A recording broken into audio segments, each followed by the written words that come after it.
All right, so we've been seeing a pretty wide array of takes throughout this entire Ukraine, Russia, NATO conflict that we've been covering over the last couple of weeks. But I think that I've found the single wildest take of them all, and it comes from none other than former President Donald Trump, who decided to, I guess, go on this random conservative podcast. I don't know what it is. Maybe it's really famous. Who knows? But they were basically doing this podcast at Mar-a-Lago with Trump, where he essentially praised Vladimir Putin's decision to send Russian troops into the eastern portion of Ukraine and called him a genius. And, well, I guess you guys are going to see what he says right here.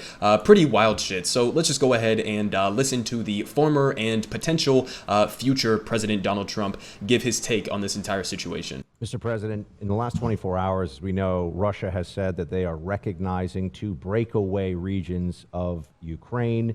And now this White House is stating that this is an invasion. That's a strong word. What went wrong here? What has the current occupant of the Oval Office done that he could have done differently?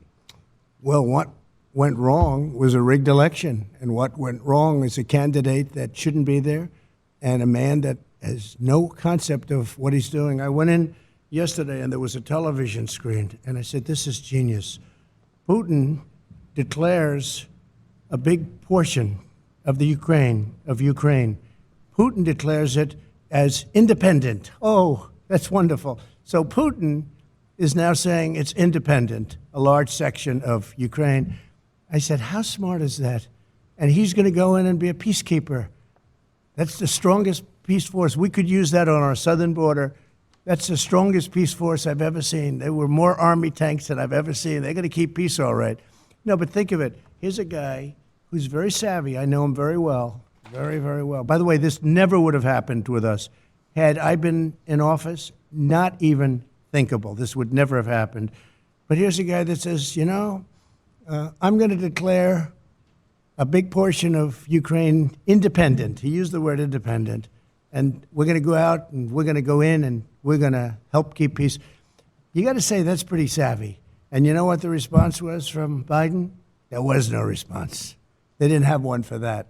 No, it's very sad. Very sad. Do you think the southern border is just going to continue to deteriorate? Okay, so they go on to just, I guess, start talking about the southern border and how, I guess, under Trump's worldview here, that he would want to do what Putin did to eastern Ukraine and do that to the southern border. I'm not really even sure what his position there was. I mean, they asked him a pretty straightforward question of, hey, this is what Vladimir Putin just did. How would your response, if you were the president, have been different than what Joe Biden has done? And the first thing that he says there, I mean, still pathetically whining about the 2020 election that he lost, according to many, many court cases that he tried to pursue. We all know he tried to overthrow the election and how all of that went down. But I mean, that's his first response there. It's not to address literally any of the substance of the question in any way, shape, or form, but to say, oh, well, the election was stolen from me, and if I had become the president, then this never would have happened under me. Okay, well, how? I mean, how specifically would your policy agenda towards the Ukraine-Russia situation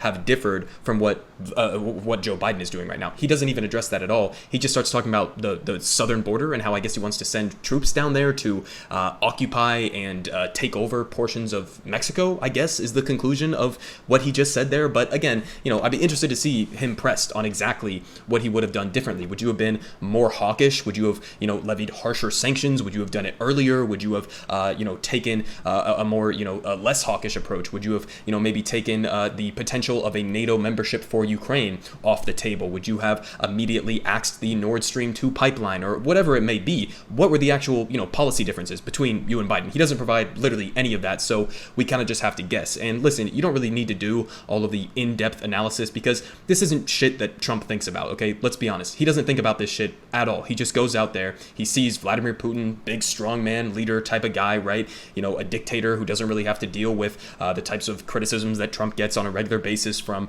within the United States. So he sees that type of guy and he wants to be like that type of guy. I think it's really, much more simple than trying to get into his head and try to figure out whatever deranged thoughts that he has going up there. But on the actual substance of what he was just saying there, I'm also going to use this as an excuse to give you guys somewhat of an update on what's happening in Ukraine right now. But First of all, on the border policies, okay, this has been one of the most, odd things about having somebody who is so conservative as a president like Joe Biden, specifically on issues like immigration or, even economic policy or militarism. It's like you would be hard pressed to find significant differences between Joe Biden's immigration policy at the border versus Donald Trump's policy at the border. I mean, he's taken a couple things off the table, but for the most part, even some of the worst policies from the Trump administration, Joe Biden has been deploying those same exact policies and actually actively defending them in court. So it's like, I don't really know what more you want. I mean, do you want to literally just send the US military down to the southern border and start shooting migrants? I mean, maybe that's a yes in Donald Trump's mind. I don't know, but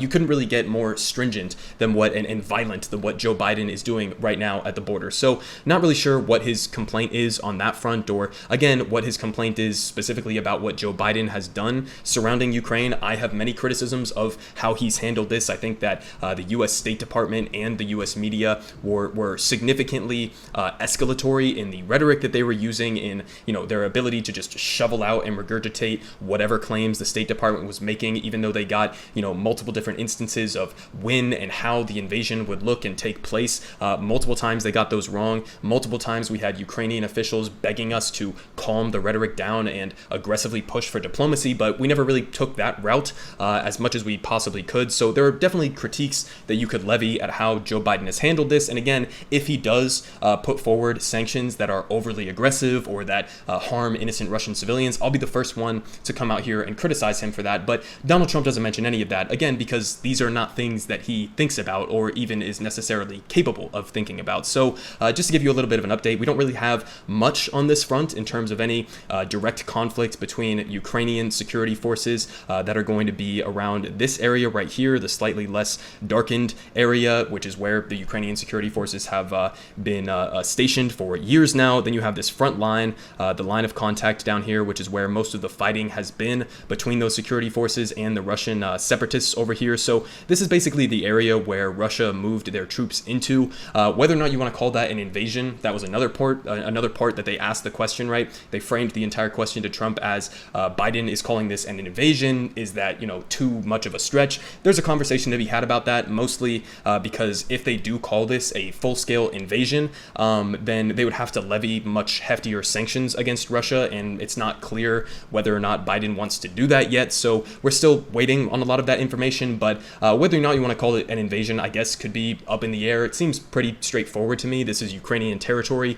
and Russia sent their troops into Ukrainian territory. Now, there is a little bit of nuance here, because in the eastern portions of Ukraine here, in Donetsk and Luhansk, there are Russian-held territories, right? So these territories have been held by Russian separatists since like roughly 2014, 2015, and they have been acting semi-autonomously to the normal government of Ukraine. So there is an argument to be made there that it isn't a full-scale invasion or anything like that yet, so you maybe should hold off on calling it an invasion, because I guess you could confidently say that an invasion has begun once they make contact with this front line here, or if they push past this front line here, because then you're not only sending troops to back up the Russian separatists that have already controlled this territory, then you would basically be launching an offensive into currently Ukrainian security force held territory. So I guess there's a debate to be had there. But again, not too much new information in terms of the actual battle lines of what's happening right now on the ground.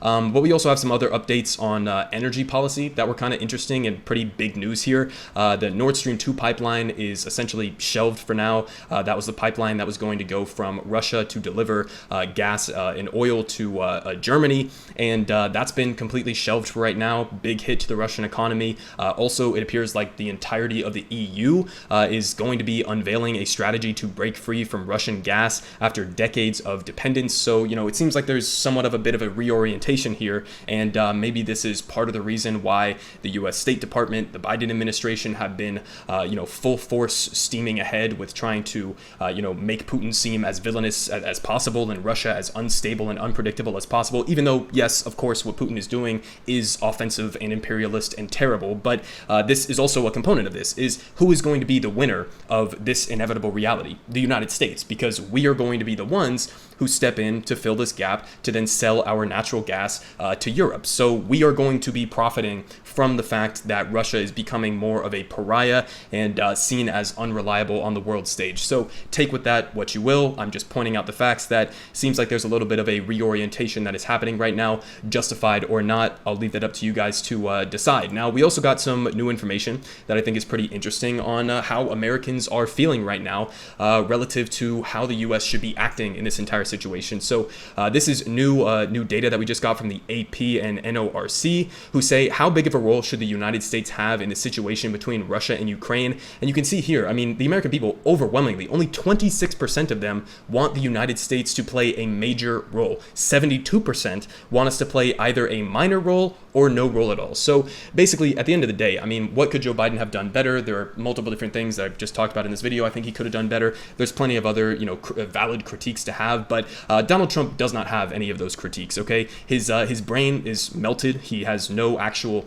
depth to his thought processes on any of these issues. So of course he's just going to go out there, complain about the fact that the 2020 election was stolen. We all know that it wasn't stolen. Of course he's just going to deflect and start talking about the border, to try to fearmonger about migrants coming to the border, and even mildly suggesting, I guess, that we send U.S. troops to go, I don't know, conquer Mexican territory or some shit like that. We really don't know what Trump is actually trying to say in that clip. But at the end of the day, this is a guy who could potentially be the president coming in 2024, especially if Biden doesn't get his shit together and recognize that, maybe we shouldn't be paying as much attention to what is happening to Ukraine right now, and start focusing a little bit more on domestic U.S. policy and actually materially improving the lives of the American people, so that we don't end up with an absolutely deranged wannabe dictator in Donald Trump in 2024.